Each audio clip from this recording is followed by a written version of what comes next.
আজ সকাল 10টার দিকে জানতে পারি ইমিগ্রেশন চেকপোস্টে কুমিল্লার একজন লোক আটক হয়েছে, ব্ল্যাক লিস্টের লোক।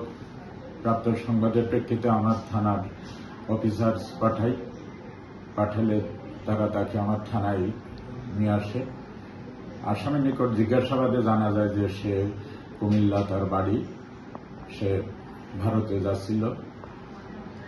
ভারতে যাওয়ার পথে ইমিগ্রেশন থেকে তাকে ইমিগ্রেশন পুলিশ আটক করে। তাৎক্ষণিক আমি কুমিল্লার সদর থানার অফিসার ইনচার্জের সাথে আলাপ করি, বিষয়টা নিশ্চিত হই। তারা সত্যতা স্বীকার করে এবং ওখানকার অফিসার ফোর্স আসছে তাকে নিয়ে যাওয়ার জন্য। কুমিল্লা সদর থানা পুলিশ তার বিরুদ্ধে প্রয়োজনীয় কার্যক্রম গ্রহণ করে।